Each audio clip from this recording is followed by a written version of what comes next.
didn't know me yet, okay, I'm going to teach you certain topic of physiology in the urinary system. Okay, I think it's not too late for me to say welcome to second year.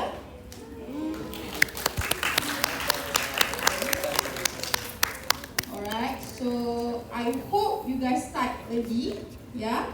Don't start at the last minute to study everything.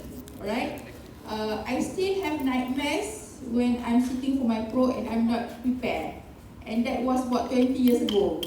Alright, so please prepare early. During my term, I have 3 pros.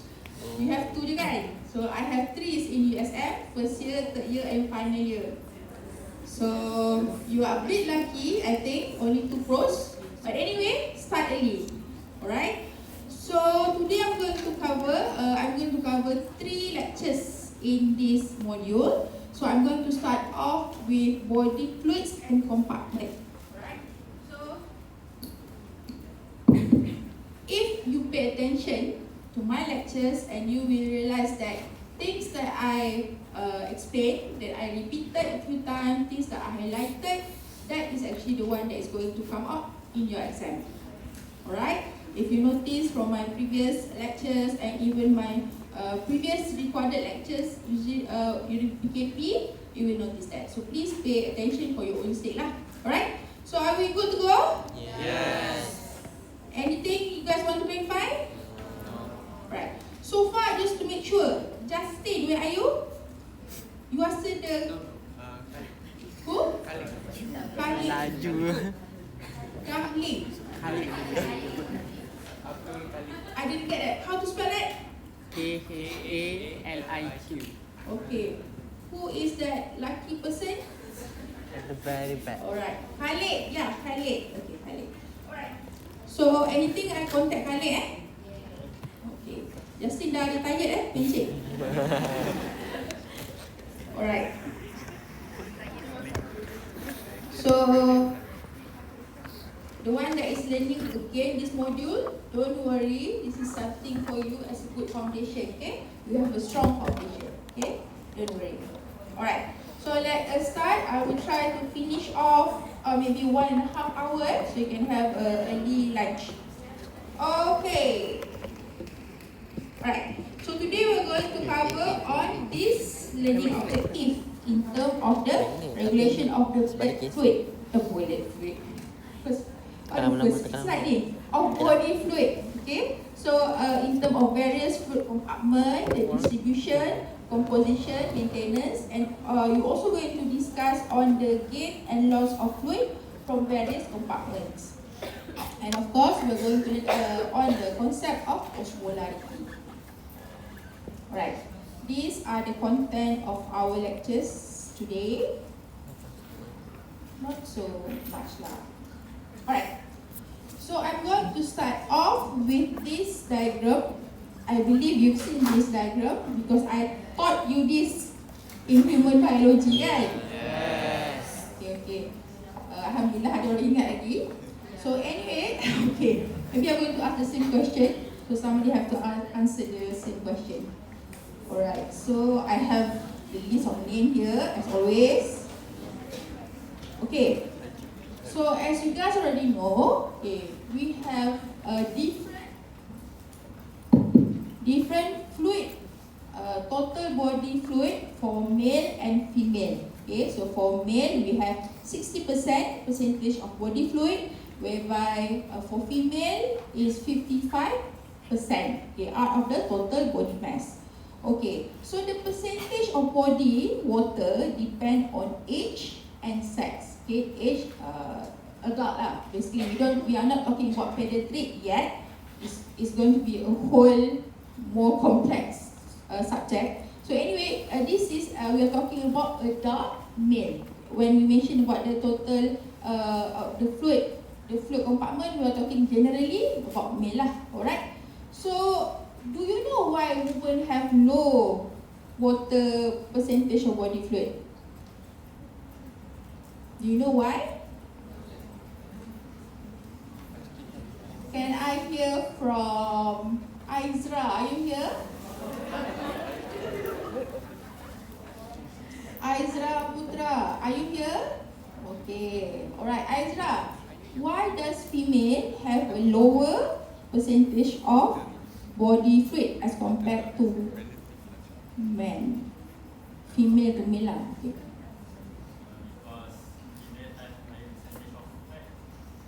Why does women have high percentage of fat? Bukan low ke? Bukan low. Men Low. high.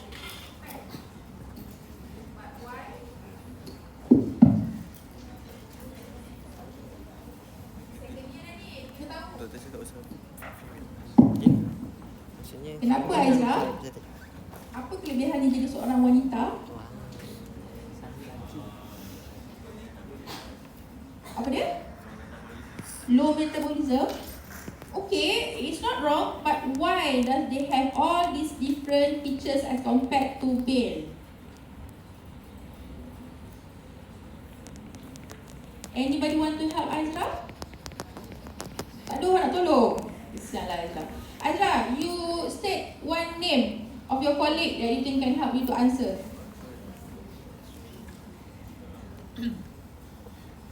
Siapa Aizra?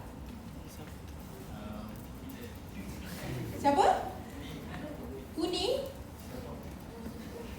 Okey, mana gerangan dia? Okey. Why?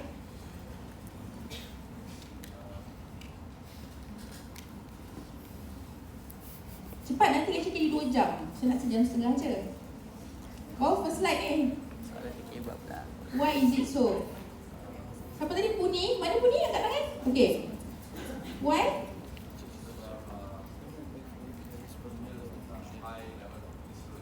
Okay, good. Thank you, Puni. Okay, nak clap pun boleh. Nak clap pun tak apa. So, saya dah tanya soalan ni last year kan? Kau tak tanya? Dah, tapi lupa kan? Banyak sangat belajar last year. So anyway, okay. Why? Because women have lower water percentage, body water percentage, because of the female sex hormone called? Okay, we have two lah, estrogen and progesterone, but in this case estrogen, okay, that promotes fat deposition in the breast, buttocks and elsewhere, and that give the woman the curve lah, the woman curve. So women have low fluid percentage and high percentage of solid. Alright, so we can see here. Alah, mouse ni pendek lah. Okay, so out of the 60% of the body fluid, okay, the percentage 2/3 is in the ICF. So I'm going to abbreviate intracellular fluid as ICF throughout my lectures. Okay, so you have 2/3 from the ICF and 1/3 in the extracellular fluid, ECF. Okay, and out of this 1/3 of ECF, the majority, 80% is in the interstitial fluid. Alright, and the remaining 20% is in the plasma. Alright, Mariam Iman, are you here? Yes, Mariam.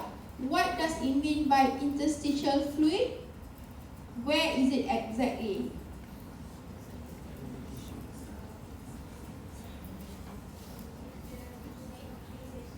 In the?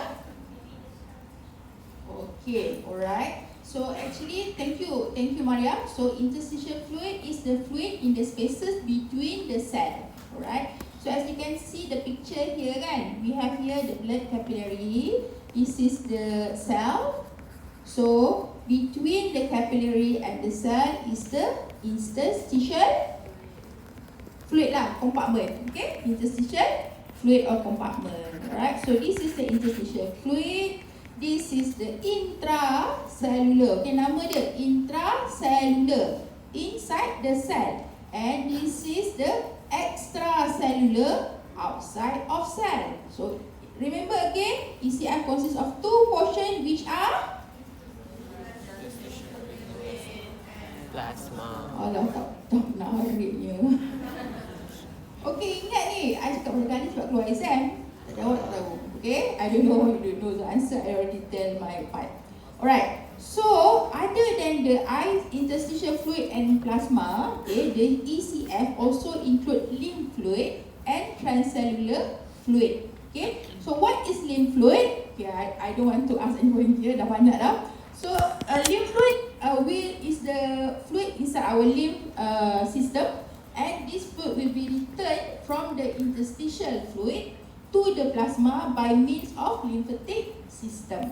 Alright, so remember, other than interstitial and plasma, it also consists of lymph node and transcellular fluid. Okay, alright. Alah, dah ada orang muak dah. Okay, so anyway, okay, again for you guys to please remember how what exactly that it mean by fluid compartment. Okay, so we have the ECF, extracellular fluid, and we have the ICF. Okay, this is the endothelial, capillary endothelial. So this is the blood. So this is the interstitial fluid, and this is the cell. Okay, cell membrane. So the extracellular fluid is anything, everything outside the cell. Okay, and it consists of interstitial fluid, blood, plasma, transcellular fluid, and also lymph node. And anything inside the cell is called intracellular fluid. Alright. Okay, again, diagram for you to fully understand. This is the ECF. Okay, the whole chunk here is the ECF, plasma, interstitial fluid, and this is the ICF, anything inside the cell. Okay, so harap-harap boleh jawab exam. Okay, alright. So let's say in this diagram kan, we know that the total body water is 60% or 0.6 lah, easy for you to calculate, of body weight. Okay, so based on this statement, what is the body weight of this patient? Divya Darishmachana. Divya. Ibu Divya kan? Itu satu je Divya. Satu je, last yang dua. Okay, Divya, you here? Okay, Divya. So what is the body weight of this particular patient? If the body water is 42 liter. 80. Sorry? 70. Okay, thank you Divya. 70 kilo. Okay. So for this patient, the portion of ECF is 0.2 of the body weight. So 0.2 times the 70 tadi you got this number, and the remaining sebab dia 60% kan. 0.4 times 70 dapat this amount. Okay. And from the ECF, we know that the interstitial fluid consists of 80% or 0.8 of the ECF, and you got this number, and the remaining is 0.2, 20% of ECF, and you got 2.8 liter. And also the ECF also consists of the transcellular fluid compartment. Okay, apakah itu transcellular fluid? Can I have Justin lah ni? What is transcellular? The fluid between the epithelial lining, in the epithelial lining. Ulang balik, sorry. The fluid in the epithelial lining. Okay, thank you Justin. So transcellular fluid is a portion of total body water contained within the epithelial line space. Okay, such as the fluid in your lumen of the intestine, your kidney, urinary bladder, gallbladder, salivary gland, pancreatic duct, CSF, and intraocular fluid. And basically everything lah fluid yang inside the body water, inside the epithelial line space. Okay, epithelial. The keyword is epithelial line space. Alright. So from this diagram, you can see that transcellular fluid is the smallest compartment of the interstitial fluid as compared to plasma and lymph node. Lymph node lebih banyak lah. In normal situation, okay, in physiology condition. So often it's not really calculated, it's not considered lah as a fraction of the ECF, but sometimes it range around 2.5% to 3% of total body water. Okay, so usually transcellular fluid ni dia ada yang normal, meaning that we have in a physiological state in a human that have no disease, or it also can occur in a disease state. Okay, for example, yang transcellular fluid compartment ni macam yang I mentioned just now kan, anything in the enzyme inside your GI, tract inside your gallbladder, pancreatic duct, CSF and everything. But in disease state such as in chronic liver failure, you will have ascites. Okay, ascites, which is the distension, abnormal distension. I believe you learn this in your alimentary system, kan? Right. However, okay, even though transcellular fluid ni they say is quite negligible lah, tak payah kira pun untuk you punya total body water, but in some disease state, the transcellular fluid ni can cause excessive volume deficit. Because sometimes when people, ada case when people drain ascites from the peritoneal, it can be up to 2 liters. So can you imagine 2 liters of your whole body water already gone to your peritoneal. So obviously it will affect your ECF volume lah. Betul? Faham tak faham ni? Okay, so dia akan effect lah. Yang bodoh kata dia sebenarnya negligible. Tapi in certain disease dia akan menyebabkan very severe deficit of volume inside our body. Alright? Okay. So what are the function of this transcellular fluid? Rasa-rasa kenapa kita perlukan transcellular fluid? Okay, because they are actually specialized fluid. They serve to maintain the size and shape. For example, the shape of your eyeball, okay, your intraocular fluid, ataupun to protect the brain from trauma, and that is the function of your CSF, alright? Or maybe to reduce fracture, injury when sudden movement. That is the duty of the synovial fluid inside your joint. So this actually among the function of the normal transcellular fluid.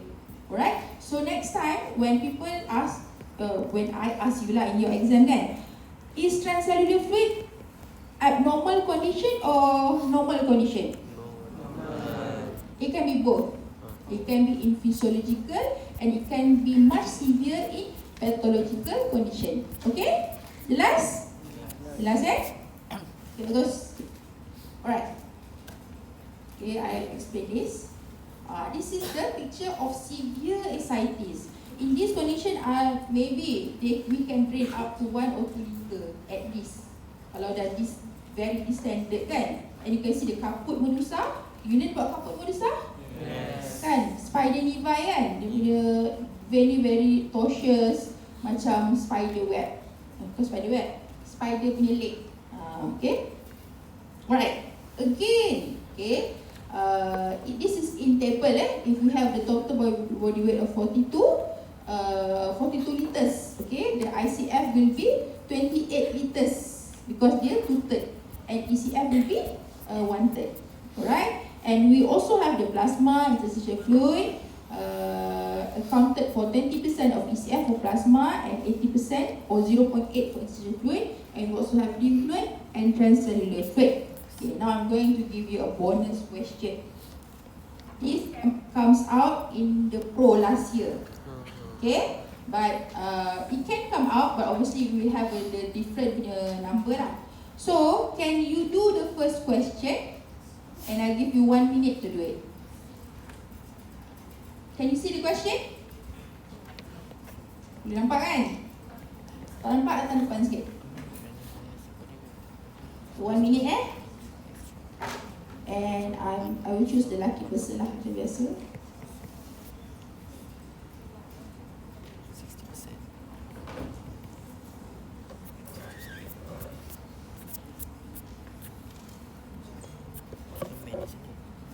Keluar EMI last year, Pro. 16. Okay, Intan Nur Khairul Nisa, are you here? Where are you? Yes, Intan. Dah siap kira? Belum lagi, okay. Ada yang dah siap kira? Banyak kali saya explain kan, saya ulang balik berapa persen ni ECL, berapa persen daripada body water, bla bla bla, daripada body weight, bla bla bla. Jangan confuse ya. Persen dia kali body weight ke ataupun kali body water. don't get mixed up. I notice sometimes you get mixed up there. Dah kira Intan? Dah. Okay, can you share your answer? 16 liter. Okay, siapa dapat 16 liter macam Intan? Semua orang follow Intan Okay, siapa yang dapat different number? Ada siapa dapat different number? Yes, what did you get? Pani kan? Puni, sorry. 9.6. Okay, boleh tak Intan cerita how do you get 60 liter? How do you calculate?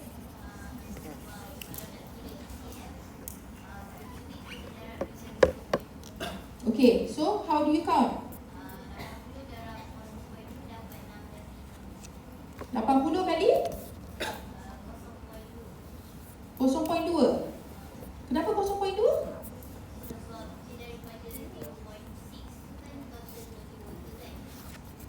Okay, 0.6. Okay, lepas tu?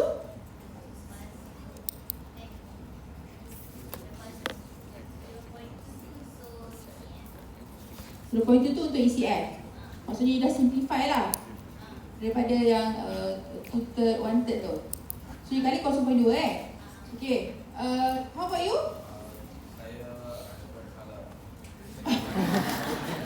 So you change your answer to what? 60. 16, yeah? Ke 60? 16. Okay, let us see. Betul ke tak betul? Yang Intan buat tadi simplify version dia kali 0.2 kan? Which is not wrong, okay?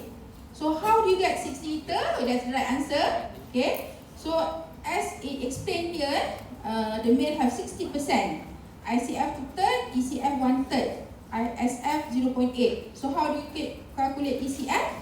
0.6 times 80 and then times 1/3. Boleh? Faham Ada siapa nak tanya? Tak ada. Okay, alright. So ini 1/3 ataupun cara yang simplify Intan tadi 0.6 80 times 0.2 kenapa? Tanya Intan lepas ni. Kenapa dia times 0.2? Dia dah explain. Siapa yang tak dapat dia tanya ke Intan. Alright. Okay, and the second question. This one calculate your ICF. Tadi ECF, ini ICF.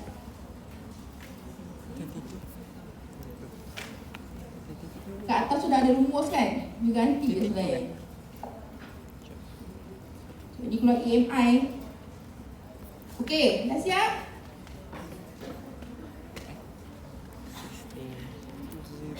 Dah siap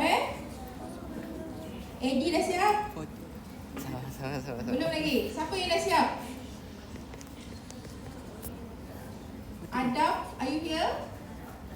Nasib lah siapa menti saya. So Adam, you get the answer? 40 ke 14? 14. How do you get 14 liter? 40. 40. Okay, how do you get 40 liter? 0.4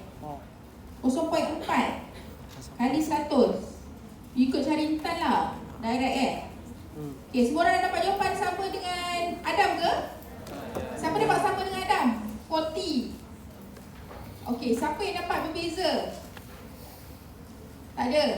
Okay, let us see the answer. Confident Confident. EMI ada minus mark lah? Tak ada. So boleh dah taram je. Betul, 40 liter. Okay, you can do macam yang Adam punya way, atau you boleh buat 1 by 1 punya portion. 0.6 kali 100 dapat 60, and then ICF 2/3 kali 60 dapatlah 40 liter. So depend lah. Yang penting you have the right answer. Okay? Okay? Alright? Ada burning question? Tak ada? Okay, kalau keluar, tolonglah jawab betul. Every time when I mark your paper kan, I will set my mind, tolonglah student jawab betul. Tolonglah dia ingat lecture I. So I hope this year when I tanda, I tak rasa dia frustrated lah. But I know I won't be devastated if you try your best. Okay? Okay. Alright. Okay. So again, composition of body, bukan again lah. Okay, what is the composition of body fluid? We know that we have the ICF, ECF, and then we have the subgroup of the ECF. So, of course, inside the compartment too, we have distribution of cation and anion, right? And the distribution of cation and anion will be different in the different compartment.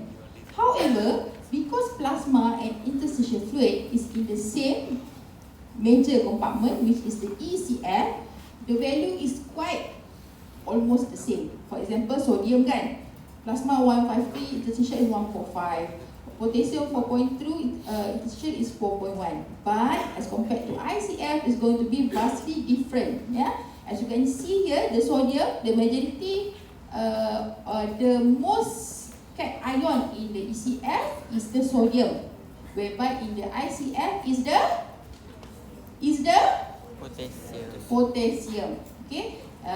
For the magnesium, interestingly, is higher in the ICF as compared to the ECF.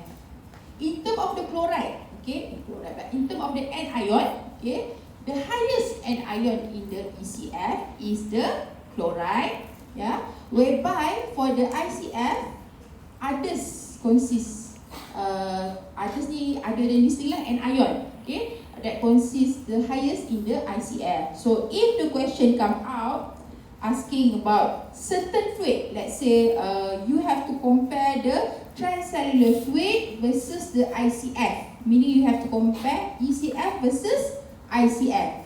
Let's say blah blah blah blah. Okay, which of the statement select the statement that mostly describe the level of magnesium in the fluid stated. So you should know lah, I'm asking about this ECF ke ICF, and what are the description among about the magnesium. Faham? Clear? Clear tak? So first of all, you kena tahu lah what is transcellular fluid. Kalau I mention kat sana is synovial joint fluid, that is a transcellular. Tapi kalau I cakap if it is apa contoh lain the fluid that is being extracted after the patient have infusion, isotonic infusion. So itu fluid apa? Fikirlah sendiri itu fluid apa. Okay? Alright, so this is the ECF versus ICF. Alright, so there are certain differentiation, as I mentioned lah, ECF versus ICF. Okay, ECF almost the same with the in the plasma and the ICF about the same, but ISF, okay, interstitial is a lack of plasma protein. Okay kan? So protein dekat ISF ni kan bit different. 17 ni 0 langsung. Okay, so you still remember what does the protein distribute to what charge? Negative charge, right? So that's why when we have higher number of protein inside the cell, it will be more negative, mostly lah dia akan jadi negative charge. Alright? Alright. So, however, because badan kita ni bukan constant, dia dynamic, dia sentiasa berubah-ubah. So when there's a changes in even a bit, okay, the portion, the compartment, the sub-compartment of the ECF ni sometimes they constantly mixing between the plasma and the interstitial fluid. So that's why in certain condition it can differ. Alright?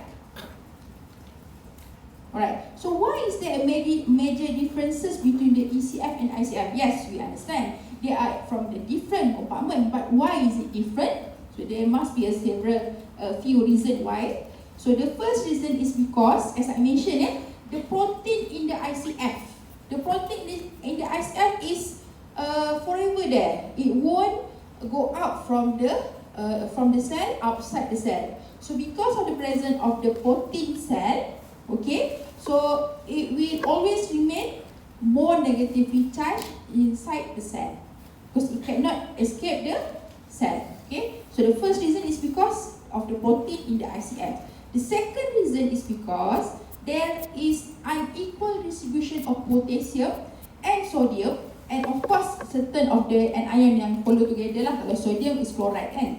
Why? Because there are present of potassium, sodium, potassium pump. You still remember sodium potassium pump? Yes. You learn in first year, carrier, everything. Yes. Siapa keluar ni? Huzaifah, are you here? Yes, Huzaifah. You still remember? Sodium potassium pump ni, how many potassium and sodium yang dia pump? And is it inside or from inside to outside, outside to inside? Kalau sodium? Outside. Go outside. Kalau sodium apa? Kuat sikit tak dengar? 3 sodium tu ke luar ke dalam sel? Dalam. Keluar sel. And then potassium berapa tadi? 2. 3 versus 2. Betul Betul. Kalau saya tanya pump lain, ingat tak? Mesti ada ajar kan? Transport. Tak apa, yang tanya ni dulu. Okay, betul Zefah. So kita ada with this pump, 3 sodium is being transferred outside the cell and 2 potassium will be transported inside the cell. Okay, so that's why the cell will always have a higher concentration of potassium as compared to the ECF. So because of this lah, as I mentioned, why does the sodium will be the primary ECF cation and the potassium primary ICF cation. Alright. So control of the ECF volume is very important because obviously the ECF volume will directly affect your blood pressure regulation. Because blood pressure, you know kan? Still remember the formula? What is cardiac output?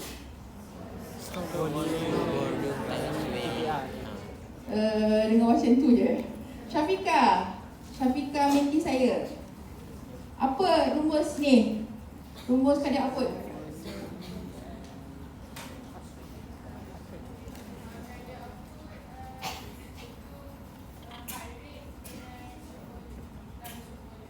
Okay, heart rate times. Okay, so itu dia punya cardiac output punya rumus kan. So obviously bila cardiac output kurang, bila dia less ECF, cardiac output akan kurang. So akan affect the blood pressure. So what happen is that, let's say if the plasma volume sama ada di increase ataupun decrease, the ECF volume will be affected. Okay, if the plasma volume is decreased, the ECF will be decreased, the BP will be decreased, and if it's increase, jadi vice versa lah, the BP will increase. Okay, so there will be a compensatory measures to adjust the BP until the ECF volume is restored to the hemostasis level. Okay, to the within the range that normal range of normal blood pressure. Alright. Okay, so we know about the compartment of the fluid, the body fluid compartment kan? You have seen this diagram before. Alright, so what are the example of the diseases that contribute to the transcellular fluid compartment shift? Meaning what diseases that cause increment of the fluid in this compartment. Alright, for example is in siapa punya tu? Alarm ke ringtone? Tak apa, saya nak tanya. Please, in my lecture tolong silent your phone ataupun off your phone. Alright? Macam you present lah, tiba-tiba dengan bunyi phone, dia rasa sedikit tidak space kan di situ. Alright? So, for peritoneal, when there's accumulation of fluid, in the cases of ascites. Alright? So, example of ascites, a very distended abdomen. Alright? Usually when there is ascites, we will do a symptomatic relief. We try to remove the fluid by the process called, siapa tahu kalau ascites kita buat apa? Aspiration. Sorry? Aspiration. Aspiration tu betul, tapi dia punya exact name for that treatment apa nama dia? Theophilus, are you here? Yes, what does it call? Peritoneal? Peritoneal aspiration. No. Any idea?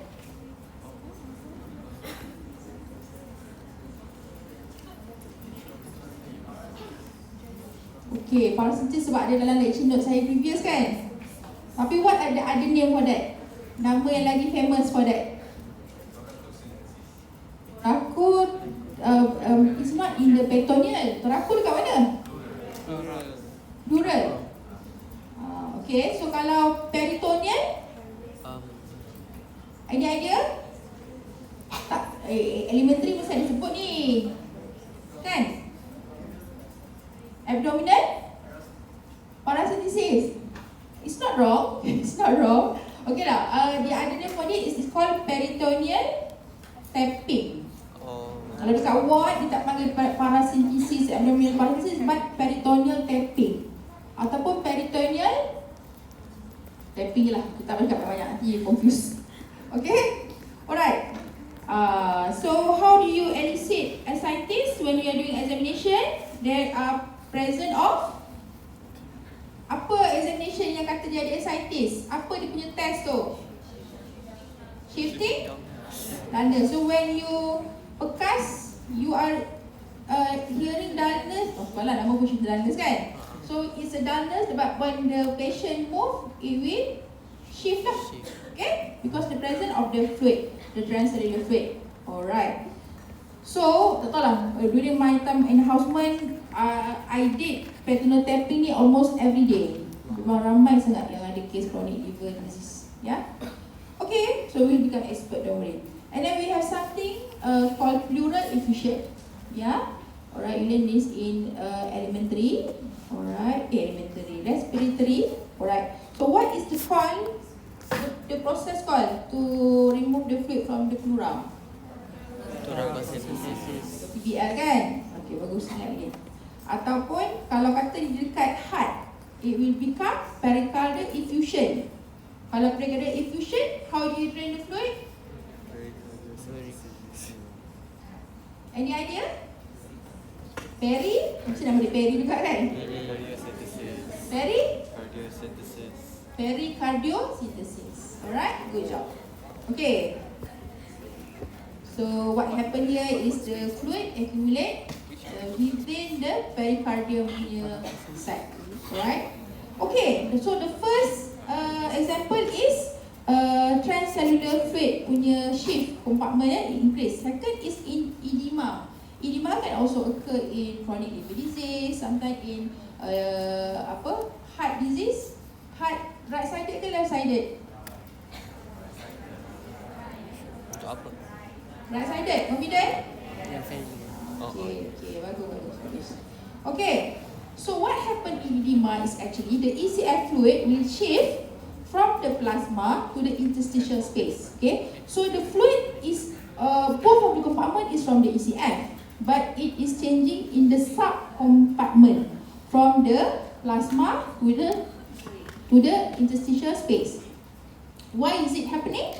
Because there is increased capillary permeability. For instance, there is inflammation. Okay, chronic liver disease sometimes ada inflammation ataupun dia ada vasculitis, inflammation of the vessel. So this cause the protein to diffuse, and at the same time when protein to diffuse, water will follow the protein. So the water will also follow the movement from the plasma to the interstitial space. Okay. Second reason is because increase of the hydrostatic pressure across the capillary wall. Okay. For instance, in case of blockage of vein or heart failure. Still remember what is hydrostatic pressure? Still remember? Okay. Any volunteer to tell me what is? Not tell me lah. Tell your colleague what is hydrostatic pressure? Tak ada volunteer? Ada?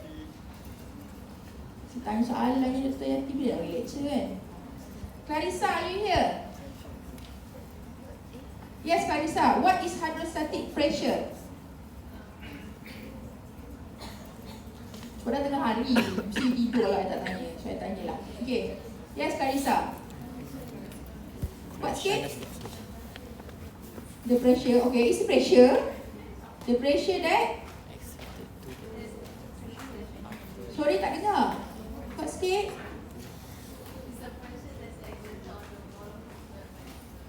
Okay, the pressure that exerted on the wall of the... So in other words, does the hydrostatic pressure keep the water inside the vessel or outside the vessel? Clarissa? You know the definition, but do you understand what the definition is? So it push the water inside or outside the vessel? Outside the vessel. Okay.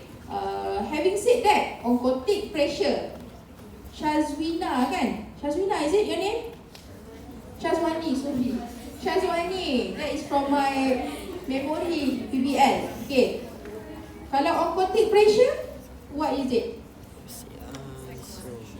Sorry? Tak dengar kuat sikit? Plasma? No, ambil definition je. What is the definition of oncotic pressure? Tak ada dalam lecture Dr. Yati lah last year. Apa dia tanya ni? What is it?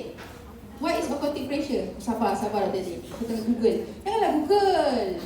Actually the best CPU is your brain. Apa yang you ingat pasal oncotic? I nampak somebody main PPD smiling at me. Apa oncotic pressure? J. Okay, so what does the pressure do?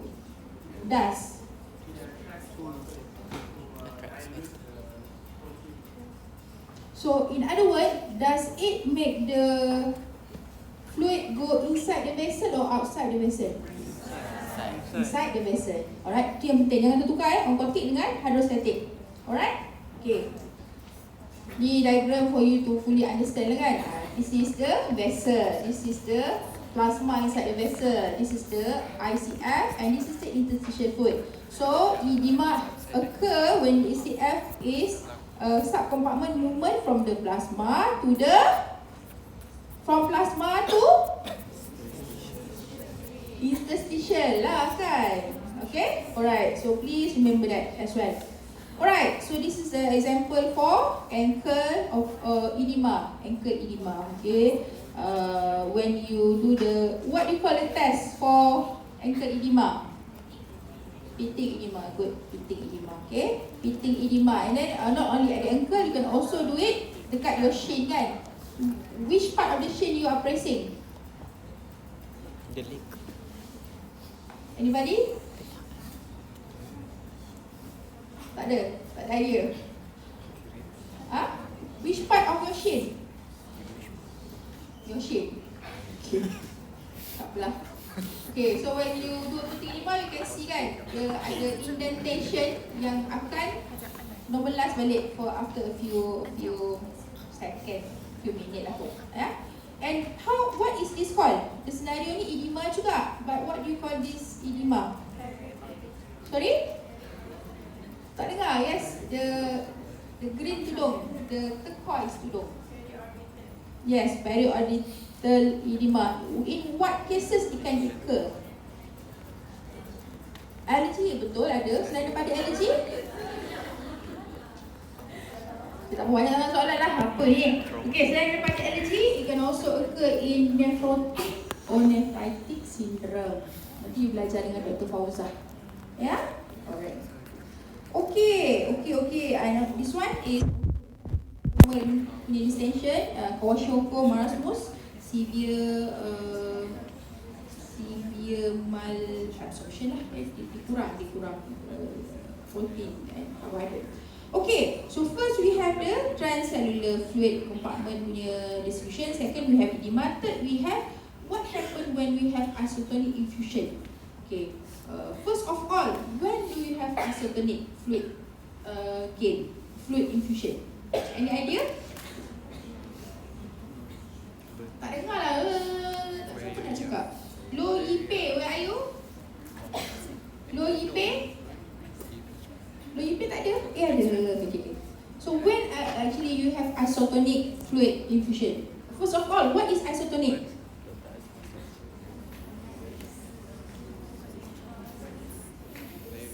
Isotonic. Iso is the same. Tonic is tonicity lah. So when do you have infusion of isotonic in the hospital? When? Sorry? Okay, dehydration in, for example, what case? Sorry? Diarrhea. Okay, severe diarrhea, severe vomiting, that is true. So we transfuse isotonic when there is loss of Jangan tutup tau. general fluid. For example, is the total ECF yang keluar kan. So kita akan infuse dengan isotonic infusion. Alright. So in isotonic infusion, the volume of the ECF will increase. Okay.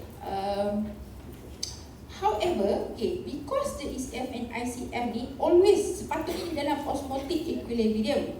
Alright. So even though the composition between both compartment are different, but the osmotic equilibrium will be achieved in normal situation. Alright. So water will flow into or out of the cell and changes their volume when there is a difference of osmotic gradient between the ICF and ECF. So in this case, because we are infuse the patient with isotonic fluid, the ECF volume increase, but it is still in the osmotic equilibrium because we give the same tonicity of the ECF, right? So they will the concentration of ECF will remain the same.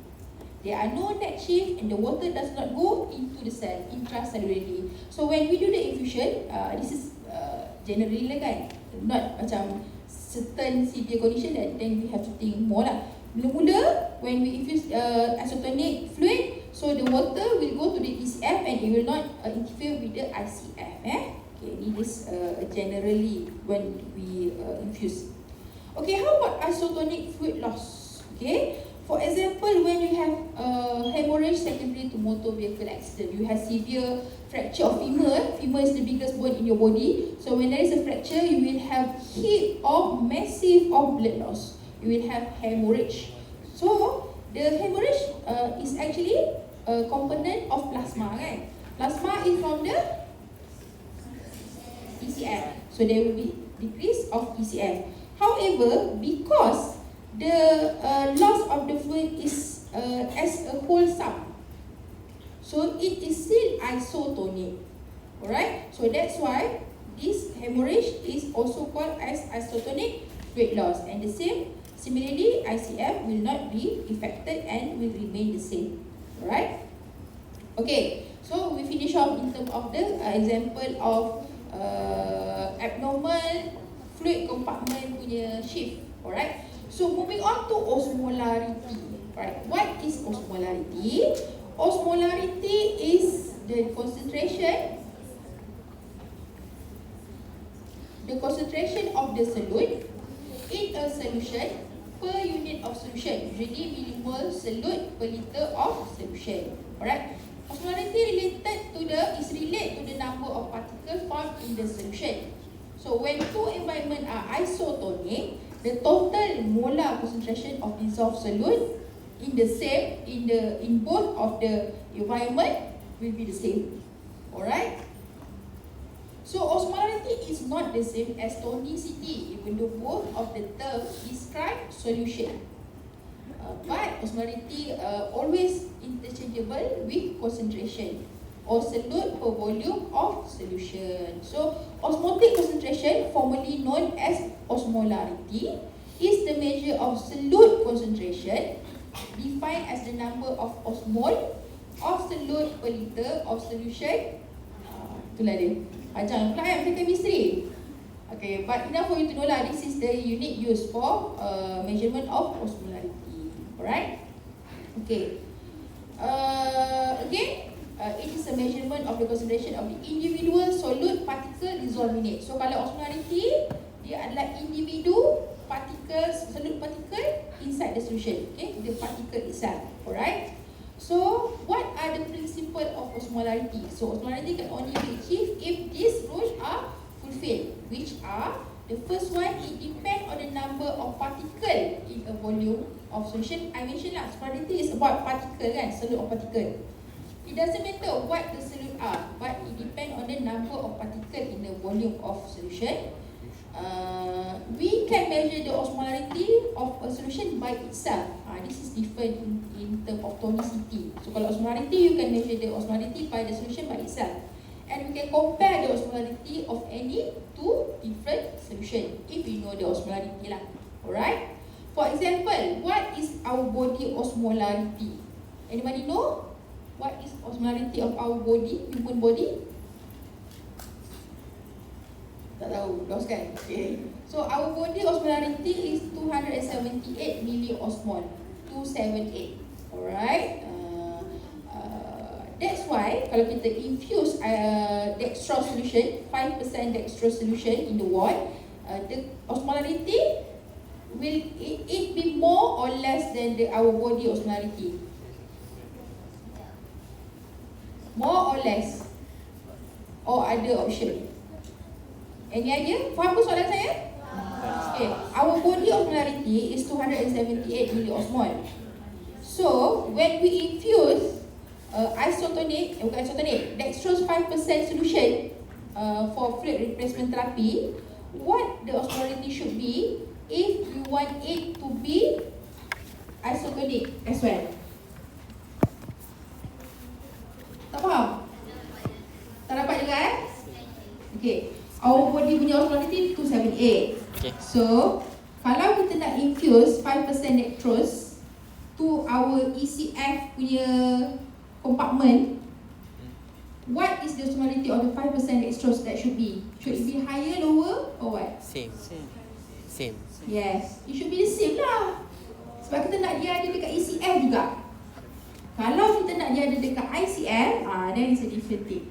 So that's why the infusion of the solution that we give to the patient, what actually our aim? We want it to be go to the ECF ke nak pergi ke ICF? Kalau ECF, we should have the same osmolarity. Faham Okay. Alright. So again, osmol and osmol per liter same. Dia punya unit. Okay. So you can compare the osmolarity of any two solution. For example, let's say solution X is 1 osmol glucose, solution Y 2 osmol glucose, solution Z 1 osmol sodium chloride. Okay. Different solution, but it can have same osmolarity. Alright. So for X, what is X? Is it hypo, hyper, or iso? Hypo. Okay. How about Y? Hyper. Hyper. And X is isotonic. So it doesn't really matter in terms of the type of solution, but the most matter thing is the osmolarity lah, the particle constitution in the solution. Alright. Alright. So again, what is I told you just now. Right. So osmolarity alone cannot predict tonicity. As I mentioned, osmolarity is not the same as tonicity. Okay, when the both are used to describe a solution. Right.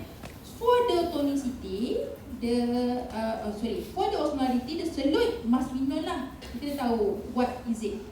Kalau kita boleh kira osmolarity. So for example, kenapa kita tahu solute ni jenis apa osmolarity? Because there are some solute that can cross the cell membrane. This solute is called penetrating solute. For example, is urea. Okay, sodium, as we know, is the major cation in the ECF, is considered to be functionally non-penetrating solute. So supposedly in normal situation, sodium cannot penetrate the cell lah. Cannot penetrate, bukan tak bergerak, dia cannot penetrate itself macam tu. Macam tu. Ini silap ayat tu. Okay. So the solute that cannot cross the cell membrane are non-penetrating solute. Okay. So by rule of thumb, all solute in cell are considered non-penetrating. Whatever solute in the cell are considered non-penetrating. Alright? That is osmolarity. But for the tonicity, tonicity depend on the relative concentration of non-penetrating solute in cell and solution. So tadi osmolarity lebih pada solute in solution, osmolarity. But tonicity ni dia banyak bergantung pada non-penetrating solute. Maksudnya kat mana non-penetrating solute itu berada? Is it inside the cell or in the solution? You guys faham Kalau I kata cell and solution, we have the solution. In the solution have a cell inside the solution. Yeah? Alright, so tonicity depend on the non-penetrating solute. Okay? Faham ke? Ke dah pening? Boleh ke? Kena baca balik, and then kalau tak faham nanti kita discuss next week, next lecture, okay? Alright, so tadi is osmolarity. How about tonicity? What are the principle of tonicity? What the thing that they have to adhere to say that for us to measure the tonicity of a solution? So first, okay, we have to understand lah, tonicity tak ada unit, tak macam osmolarity. Osmolarity ada unit, okay? And tonicity is determined by osmolarity of the solution, and ada tambahan, by whether solute in the solution can enter the cell. The solute tu boleh masuk sel ke tak boleh masuk sel. And it also describe what happens to cell volume at equilibrium if the cell is placed in the solution. So dia more toward what happens to the cell itself, not the solution but the cell itself. Alright. It does not say what happened to cell volume on the way of equilibrium, but it say at the end what happened at the end. But what happened in between, it doesn't really matter lah for us to count the tonicity. And by convention, the tonicity have to be described relative to a particular cell. Maksudnya macam tadi lah, like I mentioned, cell and solution. So bila tonicity we refer to the cell, but osmolarity we refer to the solution. Alright. So for example, let's say in solution A, we have solution A and we have cell. When the cell is swell, okay, and B, in solution B, the cell doesn't change in size, or C, the cell shrinks. Alright. So if the cell swell, meaning there is movement of water from the solution inside the cell. Having said that, the solution of A, is it hypo, hyper or isotonic? Hypotonic. Okay. B, the cell doesn't change. So meaning there's no movement of water intracellularly. So the solution is isotonic. But if the cell shrink, meaning there's a movement of water from the cell to the solution, so the solution is hypertonic. Bagus, pandai-pandai kata. Alright. So remember, tonicity always compare a solution to a cell, but osmolarity is more towards the particle per solution. Cakap pasal solution. Alright? Okay, so again, what happen when there is hypertonicity? The water, when there is hypertonicity, we are talking about the hypertonicity situation, meaning the solution is hypertonicity. Alright? So the water will move out of the cell by osmosis. We know that osmosis is passive transport kan, so they follow concentration along the concentration gradient. Okay, so there will be movement of water from the ICF to ECF because water will follow which one have the higher concentration gradient kan. So if this will equilibrate ECF with ICF lah sampai dia equilibrate. Okay, so what happen is that the cell will shrink. Okay, for example, let's say if our brain neuron, what do you call the brain, the cell of the brain? Any idea? Kalau liver, hepatocyte kan. Kalau renal apa? Sorry? Apa dia? Nephron lah kan? Ya. Betul? Apa dia? Okey lah.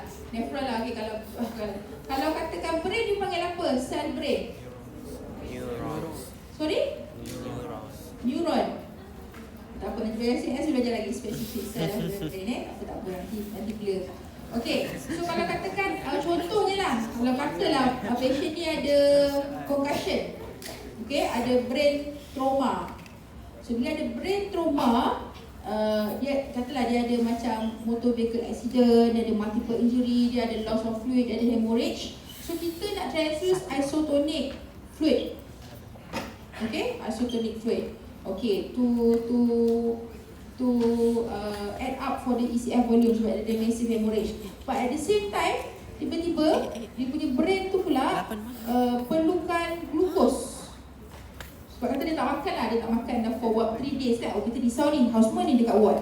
Kita tak makan 3 hari ni, kita kena bagi glucose kat dia ni. Sebab dia lah, sebab dia metabolically accident, dia multiple injury, ada ECF. Kita letaklah 5% dextrose dekat patient ni without asking your MO. Right? So what happened? We actually give the hypertonic solution to the patient, yang ada cerebral edema sebab ada injury. When there is cerebral edema, dia punya blood-brain barrier ni dia jeopardize, dia ada alteration, so it's not as good as before. So what happen is that the brain punya neuron ni boleh shrink sebab dia move lah daripada low concentration to high concentration of the so 10% lah. Kalau 5% dia sama kan, so 10% dia lagi tinggi. So that's why you kena lah belajar pandai-pandai hypertonic, hypotonic, janganlah sampai don't harm your patient. Do no harm kan, first oath, do no harm. Alright, so if you give a hypertonic solution to patient with cerebral edema, brain injury, it will cause the shell to shrink and then cause the mental confusion, convulsion. Semuanya lah side effect of the cell dia being shrunken. Okay, and boleh mati lah dengan caranya kan. Okay, so hypertonic is very little. So kalau hypertonic, yes, the water come out from the cell. Alright, so the cell will shrink. Right?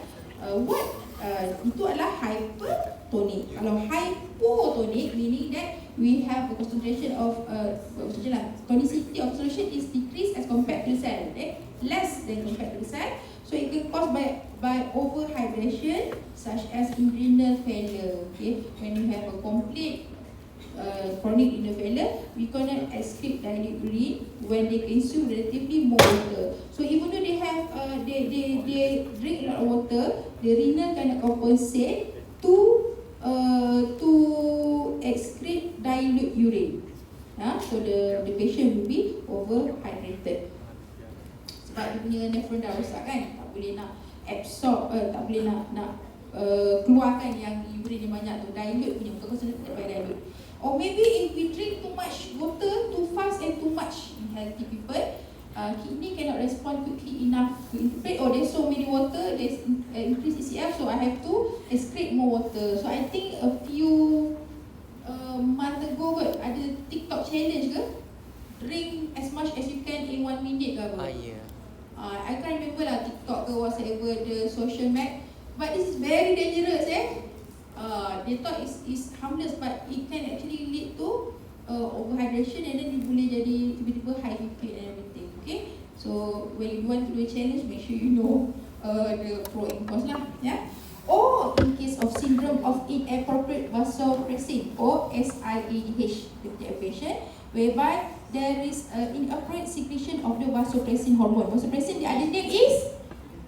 What is the other name of vasopressin? ADH lah, obviously kat situ kan. So ADH. So what happen in this syndrome? There will be vasopressin is not secreted appropriately, and the hypotonicity can occur because the excess water tu is still retained inside the body. Dia tak dikeluarkan sebab tak ada ADH punya so-called help lah, to remove the water. Alright. So this hypotonicity can be caused by overhydration by all of the reason. For example, these 3 reason. Okay. So hypotonicity, macam I mentioned lah, the cell will swell. Alright. So what are the importance of regulating ECF osmolarity? Okay, sabar, ada 8 slide lagi.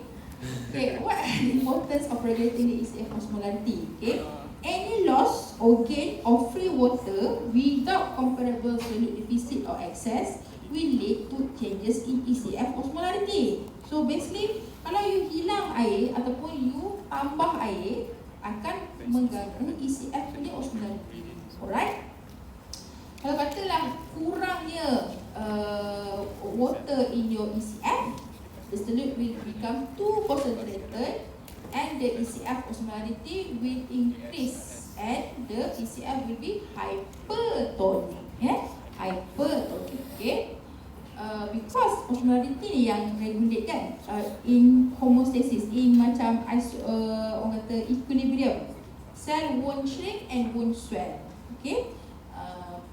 But if there is more water in the ECF, the solute will become diluted, and the ECF osmolality will be hypotonic pula. So there should be a balance between this. So it should be the osmolality of ECF and ECF ni sepatutnya equal. It should be in the same osmolarity. So when this occur, there will be no net movement of water inside or outside the cell, and the cell volume will remain constant. So that is the importance of regulating the ECF osmolarity. So kalau saya tanya dalam SAQ, what are the importance, what are the mechanism that govern the regulation of ECF osmolarity? You should be able to describe that. This slide. Kalau buat macam chart flow buat arrow pun okey. Alright? Okay. So what are the factors involved in the fluid balance regulation? Kita kata tadi kan ECF ni sangat mempengaruhi BP. Kalau dia rendah dia akan hypo, kalau dia tinggi dia ada hypertension. So what actually factors yang influence this thing lah. Alright? So this is a very nice diagram of how blood osmolality regulated by the hormone. Okay. Alright. So for example, okay, this is the blood osmolality. So we have a normal range lah. Kat sini, kat tengah, yang ni dia punya normal range. Okay. So let's say if there is an increase of the blood osmolality. Alright. So the osmoreceptor in the hypothalamus will detect the increase in blood osmolality. When the stimulus is detected, the posterior pituitary will increase the ADH secretion. Right? At the same time, we also have more thirst. And then when we are more thirsty, we drink more water. When there is increase of ADH secretion, okay, there will be increased movement of water into the blood that will decrease the blood osmolality. How does this be achieved? Okay, the permeability of the distal convoluted tubule, the DCT, and the collecting duct to water will increase. Yeah, due of the ADH punya action, and this will cause less water being excreted in the urine. Okay, so the urine will be concentrated. Okay, and at the same time we also drink more water. So by doing this, okay, the osmolality of the blood will be maintained in the homeostasis range. So this happens when there is increased osmolality. So kalau increase osmolality, ADH will take action lah.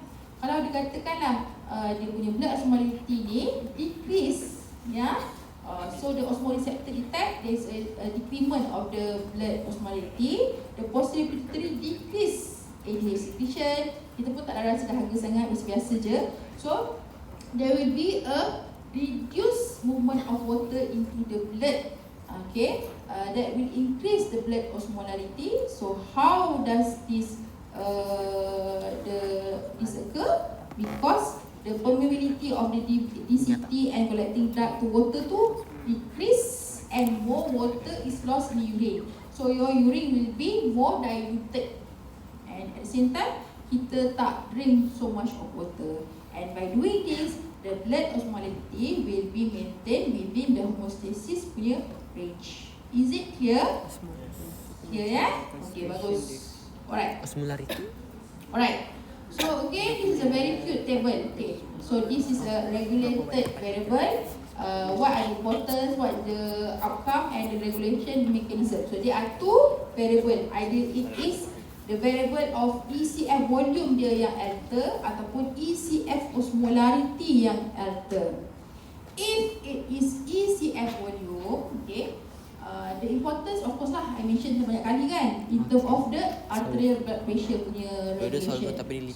So what happen when there is a decrease, tadi I dah explain tadi, decrease of ECF, there will be decrease BP, kalau increase will be increase BP. So what happen if there is alteration in ECF volume, there will be maintenance of salt balance that hold the water. So the sodium load will determine the ECF volume. So having said that, when they detect there is ECF volume, at the same time they will also stimulate the aldosterone secretion. so they can control the urinary sodium secretion, and at the same time it will also hold the water. Clear? Clear? That is in ECF volume punya variable. But if it is in ECF osmolarity, if there's a decrease of osmolarity in hypotonicity punya solution, ataupun there is increase of osmolarity, the solution, the ECF become hypertonicity. So they want, not they lah, the body want to maintain the free water balance, and this can accomplish by the secretion of vasopressin. Why? Because it can adjust lah, macam kita tengok tadi kan EDH, it will cause sama ada the water in the urine is a lot or less. So having said that, if I ask you what are the hormone closely regulated maintaining the ECF volume, the answer will be A. ECF volume, aldosterone. Okay. Kalau I tanya apa hormon yang directly influence the ECF volume is aldosterone. But if I ask in terms of osmolarity ataupun osmolarity, sometimes we use it interchangeable lah dekat medical lah, kan tanya budak chemistry dia kata lain dua ni. So in osmolarity, that is more towards ADH punya secretion. Is it clear? Yes. Ingat kalau ECF volume is more towards aldosterone, kalau osmolarity is more towards ADH. Okay, jangan tukar. Very important. Alright? Kenapa? Sebab saya nak tanya. Okay. So what are the take home notes here? You have to understand the isotonic fluid loss example, understand the shift of fluid in various example of condition, macam I mention tadi lah, dalam ascites, dalam pericardial effusion ke, dalam edema ke, kan, dalam hemorrhage, you should know how does actually it happen. Maybe I boleh bagi ACQ senario kan, accident, ada apa, massive fluid injury lah, apa semua, cerebral edema ke, what are the fluid replacement therapy that you suggested? Not suggested lah, the best fluid therapy for this first line of treatment for this patient. Alright, and then you have to understand what is the fluid replacement concept. Nak ganti ECF ke ICF? Kita nak ganti apa sebenarnya? That's why it actually matters. The solution tu hypertonic ke, isotonic ke, hypotonic? Apa yang kita nak ganti sebenarnya? And then what happen in this condition to ICF and ECF? Alright, these are my references, and with that I thank you. Any burning question before we stop? 12, 13, not so bad. Ada burning question? Allah rusaknya aku punya Tak ada, semua lapar. Kena beli baru. Kena JP tak. Ada? Alright, tag kan sekarang juga. kita jumpa lah balik. Nak masuk Ni dia ada susah time kerja mana balik pula. saya. Ada.